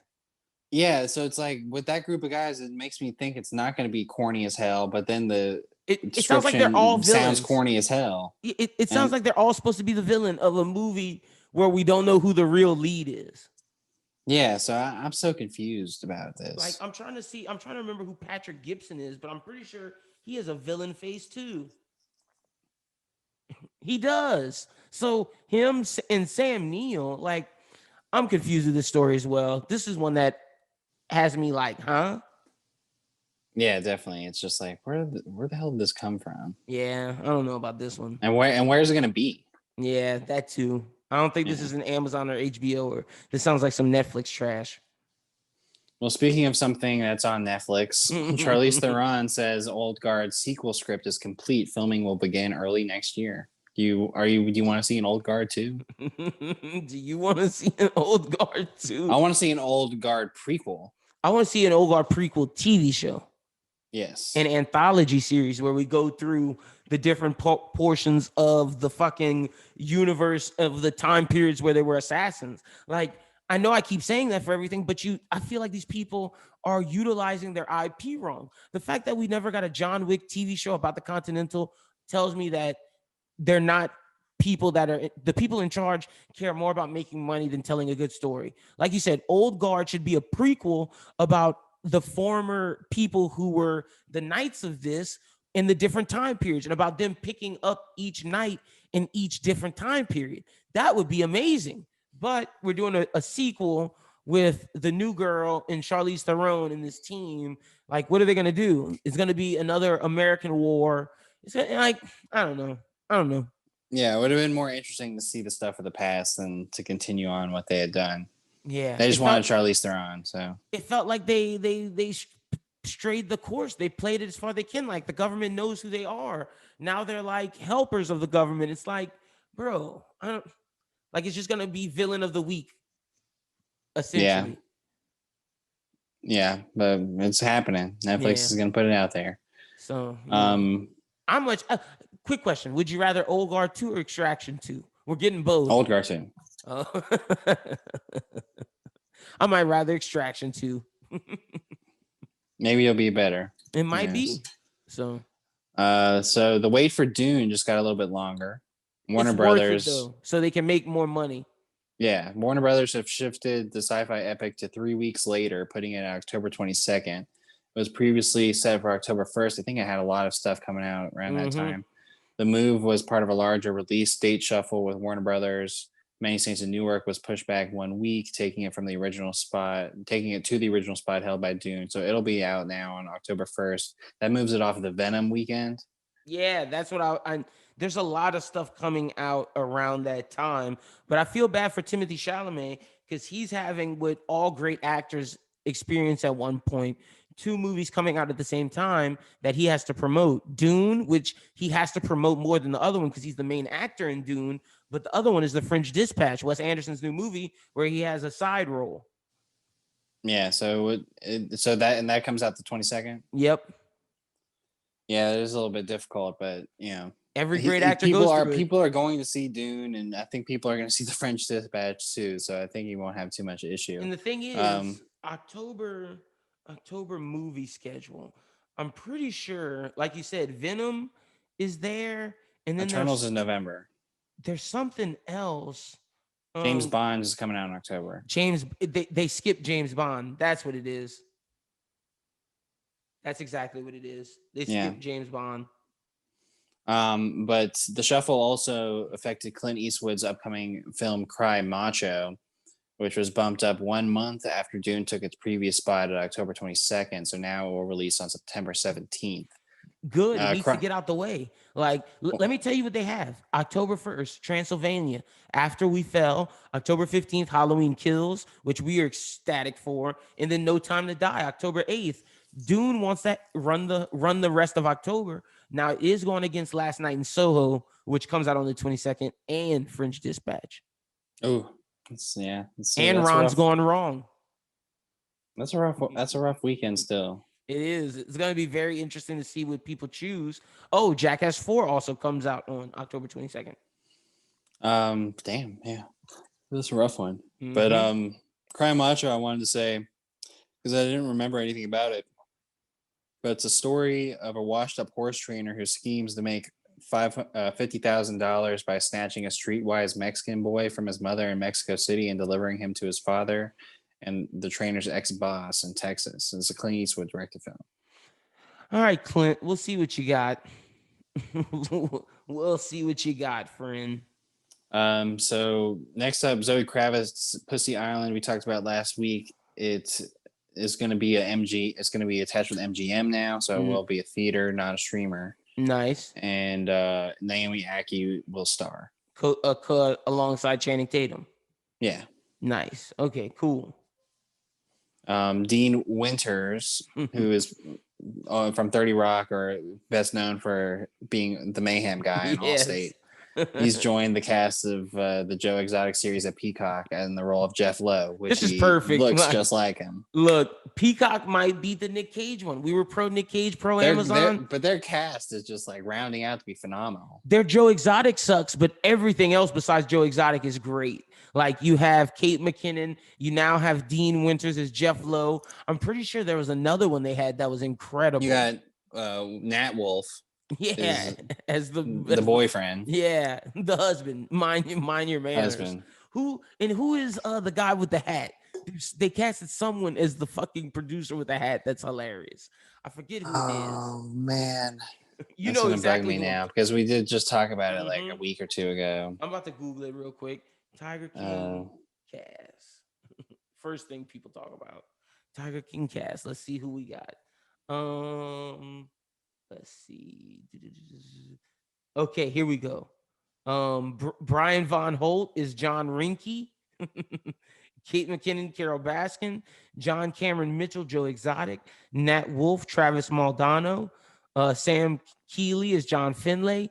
And Dennis Quaid as Rick Kirkman. Weird. That show is going to be great. I'm excited for that. It's crazy. Joe Exotic mania is still going on. Still. And the last story we got, Polly Pocket is going to be the subject of a feature film. It's written and directed by Lena Dunham.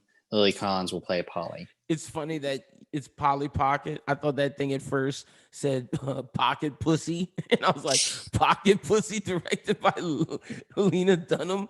And the pussy will be played by Lily Collins. Polly Pocket's a totally different story. So we're getting a Barbie movie and a Polly Pocket movie. Good for Lena Dunham. Yeah. But that's all I got on that. Shit's trash. Well, now it's time for Movie on the Rise. Yes, sir. It's time for the segment of the show where we suggest one movie or TV show that's coming out this week or that has been out for a little bit that we want to tell you about. It's called A Movie on the Rise. Schubert, what you got? We got a big week this week.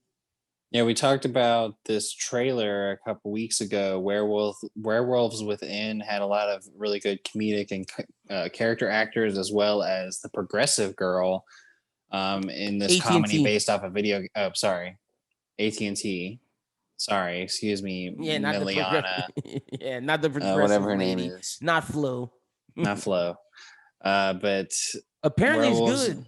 It's yeah, like the Werewolves best in. It's supposed to be the best. What you said, the best video game. video game movie ever. They say this movie's really, really good. I saw an IMDb early on. I got a 6.7, which is not a bad score for them. Let me look up their tomato score too. We got a lot to watch this week. We got a lot to letterbox this week. Yeah, Werewolves Within is in theaters. It's got a 84% on Rotten Tomatoes, certified fresh. It's not a bad score. 88% audience score. So a lot of people are liking it. You can go check it out in theaters. Tomorrow War is going to be out on Amazon this weekend. So with Chris Pratt, we've talked about that a few times on the pod. So check that out. And next Wednesday, I want to go ahead and talk about it now because I probably wouldn't be able to when I want to next week. But Love Island US and Big Brother will be on the same night. Excited about Big Brother more so than Love Island US, but my girlfriend and I will definitely be watching that. Didn't Love Island UK start? It has already started. I'm watching that and getting in on that. But definitely going to be reviewing Tomorrow War next week. Maybe Werewolves Within. Maybe just depends. Maybe probably not. More so Zola. Yeah. Okay. Yeah, you're absolutely right. And that gets to my movie on the rise, which I have Zola, which is going to be about the lady Zola's Twitter night with one of her friends going down the strip club in Miami, and it spirals into this wild adventure. Definitely reviewing that next week. Tomorrow War as well, and the HBO Max movie No Sudden Move with Don Cheadle. It's Steven Soderbergh's new mafia movie. Gonna review that. And Fast 9 is out. Schubert won't see it, but I'm gonna tell y'all, I'm either going to see Fast 9 or Werewolves Within this weekend at the movie theater. Probably Fast 9 so we can review it because that is a big movie. So I'll give my thoughts on it next week, along with Zola, No Sudden Move, and Tomorrow War with Shooty. We got a lot. Next week's gonna be jam-packed. And then the week after that is Black Widow. So a lot to get into. But let's jump into our reviews. We'll talk about Dave episode 3. We said we were going to do 3 and 4, but it'd just be better to do 3. Just do 3 and do 4 next week. We can do 2 next week. Because at that time, the time we get to record, well, there have been 2 out. Yep. 3 was so sad. Was sad. Yeah. Man, Allie broke my heart. Everybody's been through that weird shit where your ex doesn't really want you, but you want her, and it's just ugh. Yeah, the stuff at the end was pretty bad, even especially when he threw up in her wound. Gross. And then to see the difference between Mike and him, how Mike's this lonely guy and thinks his social skills are really bad when he was dealing with the shit with the was it a delivery guy? It was somebody Mike was. No, it was his neighbor. His neighbor, yeah, that's who it was. Awkward interactions, but the beginning with Benny Blanco and Dave doing all this weird shit, and then Gator was like, nah, dog, nah. Well, no, that was the whole deal. It's like they were doing all this weird shit, and then like Gator calls and like he's like, yeah, I want to come to the spot or whatever, and Dave's like, all right, when he gets here, like we can't do all this weird shit. And Gator doesn't like all that gay shit or whatever, because they were like, putting shit in each other's assholes and like walking around naked. They were putting bubble gum in each other's butts. Yeah, and like playing with their dicks or something like that. It was some weird stuff in the beginning. I was like, what is this, dude? Like, what are they doing right now? Like, ugh. And then so Gata and his Taco. Homie. Oh no, it wasn't Taco. It's not Taco. It's his homie, and and so like his homie's like, man, like why do you fuck with this guy or whatever? He's like, he's just like your black dude that he strings along. He's like, nah, man, nah. That's my best friend. Yeah, and so like it's a good Dave Gata. There's some good Dave and Gata stuff in there. It's really funny when like Dave walks up and he's like, So yeah, Giannis was gonna stay at the Bucks or whatever. He's like completely changes, and Benny Blanco is just like, oh yeah. So Dave and I were like sticking gum up each other's assholes, and they're like, bro, and like, what? You guys don't do it? You guys don't do that. He's like, fuck no. It made me think. You remember that 2021 Jump Street line? I just kept thinking of this when I was watching. Finger He's like, popping each other's assholes. keep finger popping each other's assholes. I just picture the black girl saying it while chewing her gum because they were doing gum. You keep finger popping each other's assholes. Oh man. And then like he's like they were kept calling each other Chuck or whatever. We're like, Chuck, I need help, Chuck. And then Benny Blanco has to go to the dermatologist or whatever for some lump on his ass. And they keep not being able to make this fucking album. Yeah, still not making the album. Mike's getting pissed, man. I feel bad for my man Mike. Yeah, I feel bad for Mike. I feel bad for Dave at the end with the whole Allie stuff. That was just awkward. And he breaks my heart. He was warranted on that whole thing. Is like, what you're gonna like use my like dermatologist that like I got, and then so like together. Yeah, so like it was a little bit. I don't know whether it was crazy or warranted, but like it definitely deserved a conversation. Mm-hmm. No, for sure. And it just ended up being awkward with her being all loopy on drugs and all that junk. And like, I'm confused on like, I may need to rewatch that episode about where they stand, but like, I don't really understand like what the whole they're not together. Is. Like I know they're not together and they broke up for like they definitely broke up, but like, why is he so gung ho about like wanting to have a relationship with her, but then like not want to be with her? It's just kind of annoying. It's just like, dude, like chill. Because he felt he messed up and he was trying to get his shot back because of the wedding last season. And I know, but I mean, like, but is he trying to get a shot back? Like he keeps saying he's like, I don't want to be with her or whatever. Or I know I'm not going to be with her. And I'm just like, well, what are you doing, dude? Just let it be. Move on. Yeah, no, you're right. You're right about that.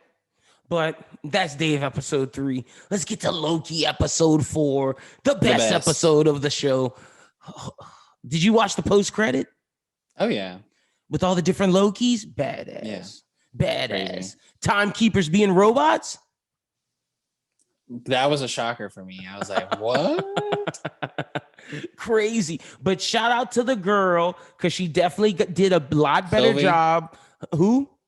Are you talking about the Lovecraft girl? Yeah, Wusami. Yeah. Yep. Shout out to her. She redeemed herself. But man, rest in peace to Agent Mobius. But he might still be alive because someone I read in like an article that in the trailer there's still like some scenes with Owen Wilson that haven't been shown yet that were in the trailer. So he probably does come back in some capacity. And Loki died again. Shit. Loki died again. This was a crazy episode. That was like a shock too, because like you did not see it coming. Did you think he was going to tell himself he loved himself? Maybe. I didn't really understand that whole bit. Everybody was arguing about, could you fall in love with your alternate self? And my co-host at the radio was like, but bro, y'all got the same mom and dad. That's fair. But I did like Loki because of the fact that Thor Ragnarok, we had a whole moment of him growing to the characterization of changing. They had to speed this process along. And I think of him admitting to Lady Sif that he's this narcissistic person that does evil things because he feels lonely. I think that was very interesting for him to come to grips with why he's evil and why he needs to change. Yeah, it was an interesting way for them to build up to the character he was in Infinity War. Mm-hmm. And I think he's just I think he's really kind of grown on me as a character in general. Like, I mean, like, watching that stuff makes me say like, oh man, maybe I should rewatch those Thor movies. But then I'm like, oh, they are really, really bad. Mm-hmm. So it's just like, it sucks that he hasn't been given good movies to work with. But that's why they're going to give him another season of this show. The show's so good. And like the ending, seeing all the different variants of Loki, badass. I'm just wondering, like when I saw him, like, die, quote unquote, in this episode, I was like, we still got 2 episodes left and another season. Like, what the heck is going on here? And like, what is the TVA now? Like, is this just another multiverse that like someone who is pulling the strings of the timekeepers created, just made up the TVA so that people didn't understand that this multiverse or whatever, and this is just like a multiverse dimension traveler. Like, but it does travel through time, so I'm just like so confused about like what the whole deal is with the TVA now that the timekeepers are, found out to be fraudulent. It's just absolutely wild. That's a fact. I don't know what to think. But bro, Crocodile Loki, Richard Grant is OG Loki. You got Kid It's a Komodo Loki. dragon, bro. Oh, that is a Komodo. You right. And then you get Black Loki. What? Or is that a black guy? Yeah, that is a black guy. Black Loki. Nice. I'm so interested to see what all these variants have to do with Loki and with the story and how they lead to the different multiverses. Yeah, that's something we tie in on, or we've been speculating on whether Kang's gonna be in it. I have a feeling that he might be. Is Kang the real time, like the guy that's really manipulating the multiverse? Because who's the person that made these robots is the real question. Exactly, and I feel like they have Kang vibes. Mm-hmm. So I'm like, they look like Kang. Be part of it. That's what I'm saying. Like right when I walked in, I was like, oh, one of those is Kang, or like something like I had thought about before. But then when I found out it's animatronic, I'm like, the hell? Do you think we're gonna see Sylvie again? She's not dead. Yeah, she's not. Don't know where she went though. What do you mean where she went? She's still in the TVA. I thought she left. No, she is with the other lady, the one who zapped Loki or whatever. Oh yeah, you're right. So do you think Mobius is dead? I think he might be. You think the other scenes are gonna be flashbacks or like? No, I think it's gonna be like Loki pretending to be him. Good point. What do you think is gonna happen with the lady from Lovecraft Country? I think she's dead. You think she's dead? So I'm just interested who from the TVA is going to take. You think it's going to be the judge lady that's going to be like this evil entity now? Oh, maybe the Lovecraft lady does take over for the TVA. But I think the TVA is completely going to blow up. Like, I mean, like there's going to be no TVA after this because like, what have they even been doing and who have they been doing it for? I told you, you remember I said the timekeepers were this Wizard of Oz thing? Didn't expect them to be robots, but I did say it was going to be the man behind the curtain situation. Yeah, you're right. Yeah. So, but who's behind the curtain? That's the big question. That's the big question. Anything else on this episode you think we should cover? Man, not really too much. It was just a really great episode, and I'm glad that I found out about the mid-credit scene before I watched it. Crazy that you don't cast Richard Grant and not make him Loki. They put him in the classic Loki costume, had him looking crazy. Yeah, he looked really funny. He looked like Mermaid Man. He did. No, he looked like Barnacle Boy. yeah, that's exactly who he looked like. With that's those funny. Tights. But so ready for Loki next week. Yeah, this was a great episode. This was definitely the best episode of the season. Might be the best episode of Marvel TV so far. I probably would give it to Falcon Winter Soldier, one of them. But if you tell me this is the best one overall, I'm not mad at you. Yeah, I mean, I definitely think it's held its own. Like I said earlier, I didn't really care about this character, and now I really do. It has a total Marvel feel to me. I've loved the direction the show's been going. Maybe last week was the weak one, but I still feel like it was set up for their connection and relationship. Why but I mean, like, I still don't understand like what that whole deal is. Like, are they supposed to fall in love? Like, let me ask you: if you met Girl Schubert and you thought she was cute from another dimension, are you hooking up with Girl Schubert? Probably not. Yeah, I'm not hooking up with Girl Linden. I'm sorry. But like, that was my vibe that I got from them, is that they didn't want to hook up with each other. They just like highly respected each other and were like, oh yeah. Like, well, they're narcissistic. They're supposed to love themselves. Exactly. So he might have loved her. I don't know. Whatever. Maybe. We're gonna see next week. But that wraps everything up here. Now we'll talk about some things that, maybe not our big listener base cares about. We'll talk about. This is for the people that stick around till the end of the show, the end of the showers. So, I'll talk about The Bachelorette because. So what happened this week? I saw you tweeted Andrew S. is the one you're supposed to listen to. Well, yeah. Okay. So I'll just go through the whole damn thing. So it starts off, Thomas is like doing some, like, he's running around, jogging. Didn't they find out he wanted to be the next Bachelor?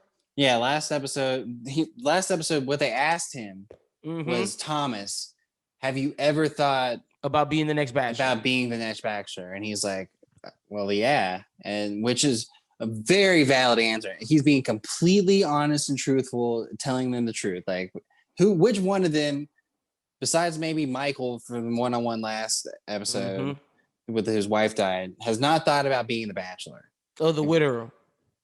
Yeah, the widower. He's probably the only one I could say probably hasn't thought about it. But like all the rest of them, they've definitely thought about being the Bachelor.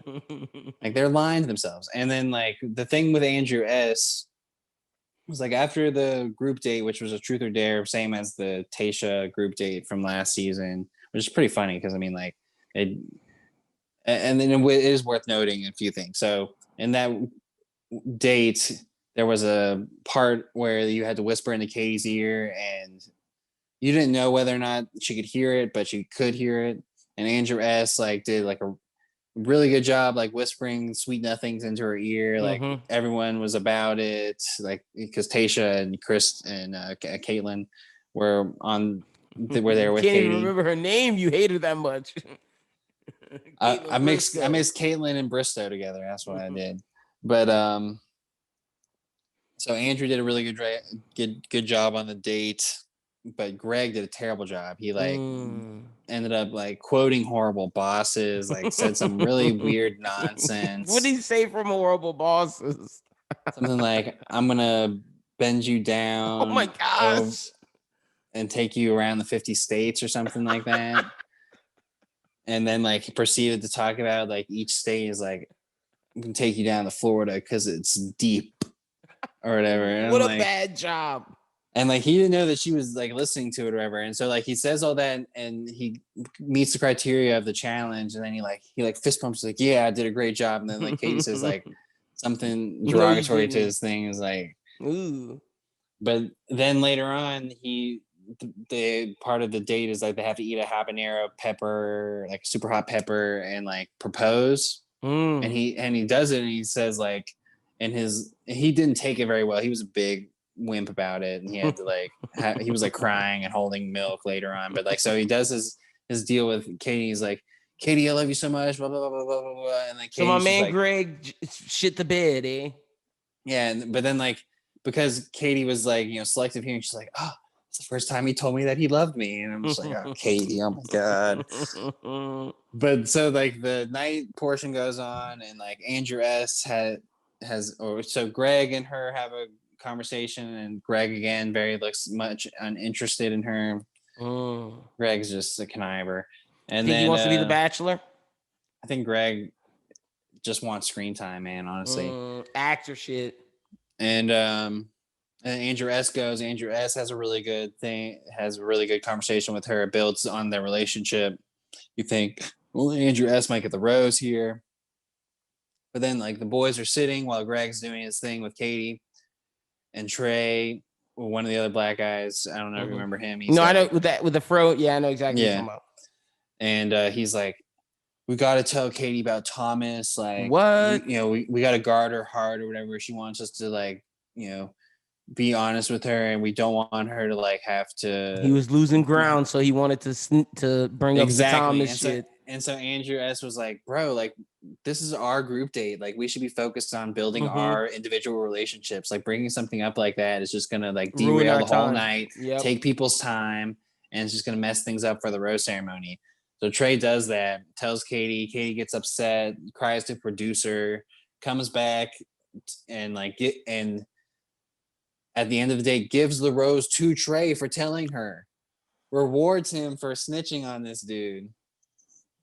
And like, I ended up feeling bad for Thomas at the end of it, because they consistently kept putting words in his mouth. They were like, oh yeah, he said that he only came on to be the Bachelor. Like, no, you flat out asked him, have you ever thought thoughts about the possibility of being a bachelor. And it's like, yeah, I have.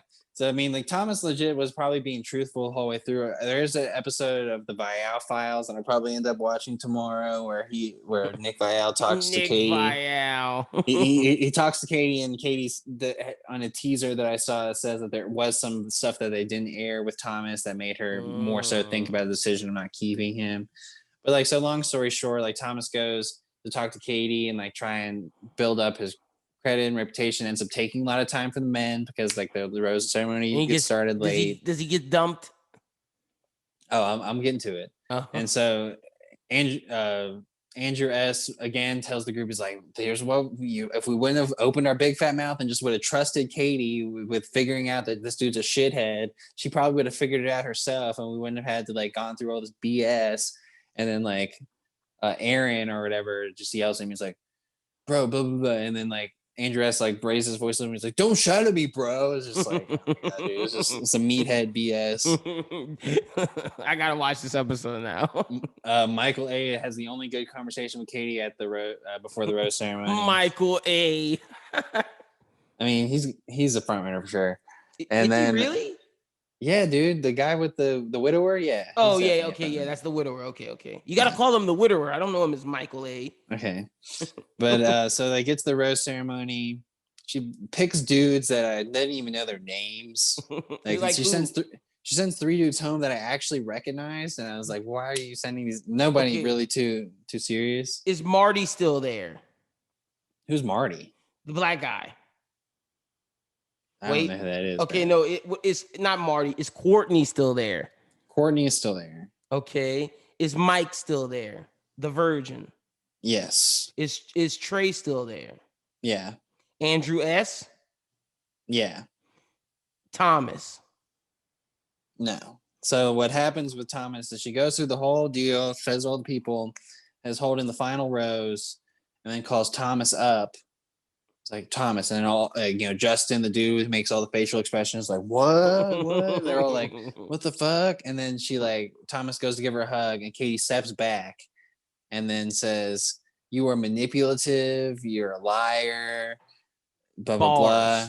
And then it's like, "Your bachelor audition ends here. Get out." She savagely, brutally tore this dude up. Okay, so is any of the Connors still there? Connor B or C? Connor B is there. I think Connor C is gone. Is Hunter still there? Hunter's still there. Hunter is supposed to be the villain next week. Is John still there? The vegetarian? Probably not. I don't know who that is. So who'd she get rid of that you recognized? Christian? Okay. Oh, she got rid of Christian? Okay. Yeah. Who else?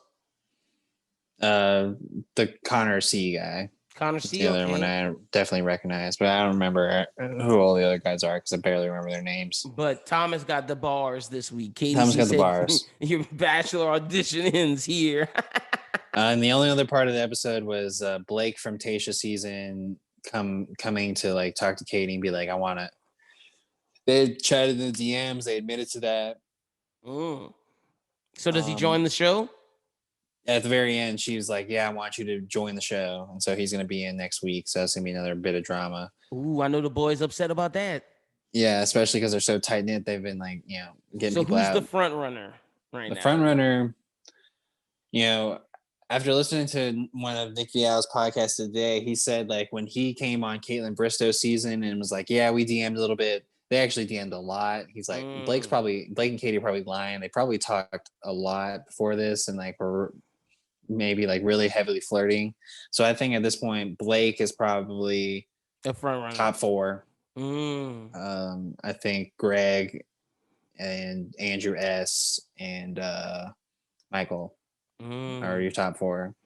Okay, so Andrew S. gets a one-on-one next week. Ooh, big for Andrew S.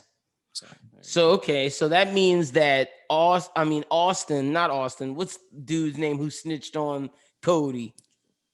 Oh, Aaron. So that means Aaron and Trey are not in the running. Well, I think what's going to happen with them is that they're going to try and go after Blake because they're now in this pack mentality. Like we've gotten 2 dudes out. Let's see if we can get out next. We don't like Blake. Let's try and get him out. And then like they're going to try and do that shit. And Casey's gonna like, fail. I know who he is. I see y'all are schemers. Exactly. Andrew So has told him leave them people alone. That's The Bachelorette. I'm excited for Paradise because there's like a bunch of spoilers that are coming out, and I've seen just a few of them, but I'm trying to like stay away from them for the most part. I do know for sure that Thomas is on Paradise. Katie just about confirmed it today on Twitter. So Thomas will be at Paradise. We know Becca Kufrin's in Paradise. My girl. We know Grocery Store Joe is in Paradise. Oh, yo mans.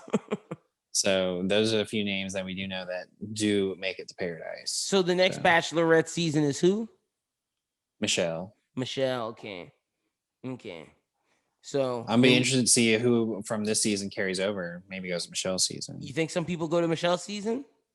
Well, if Blake Moyes or whatever can be on Claire Crawley's season, Tayshia's season, and Katie's season, I don't see why not. He was on Tayshia's season. Oh shit, Blake. You were a big fan of Blake during Claire Crawley's season. You weren't? I was not a fan of Blake. No, because he's just so he looks like Alex the Lion from Madagascar. He's just a goofy ass.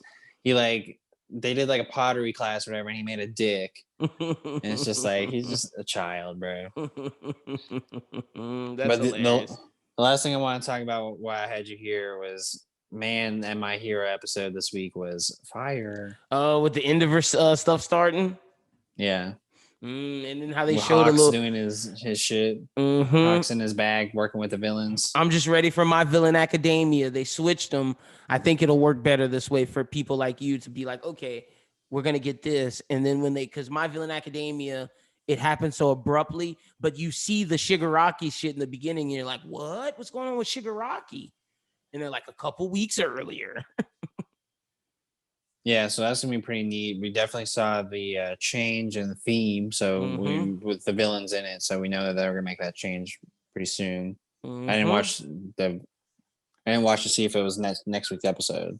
I think it may be, if it's not next week, it's week after next. So we're gonna talk about it when we get the Switch. But yeah, pretty interesting that we got Deku and Shoto and Bakugo, man. Shoto working and Bakugo. with Endeavor. I kept wanting to say Todoroki. And I'm like, it's Shoto. But yeah, super pumped about all that My Hero stuff. It's been really great watching this season. So I agree. Pumped. So, but yeah, that's it for this week's episode of the Bros Who Binge. Lyndon, let everyone know what's going on with the Bros Who Think Network. Sorry about that noise, everybody. That was my girlfriend just busting in the studio, making all that racket, clowning.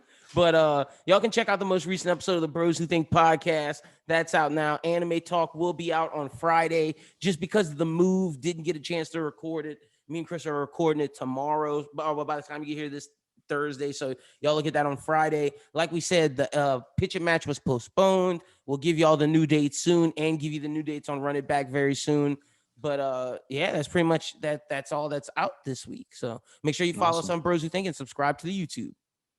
All right. Well, you can follow me on Twitter and Instagram at ASuper14, letterbox Adam BWT.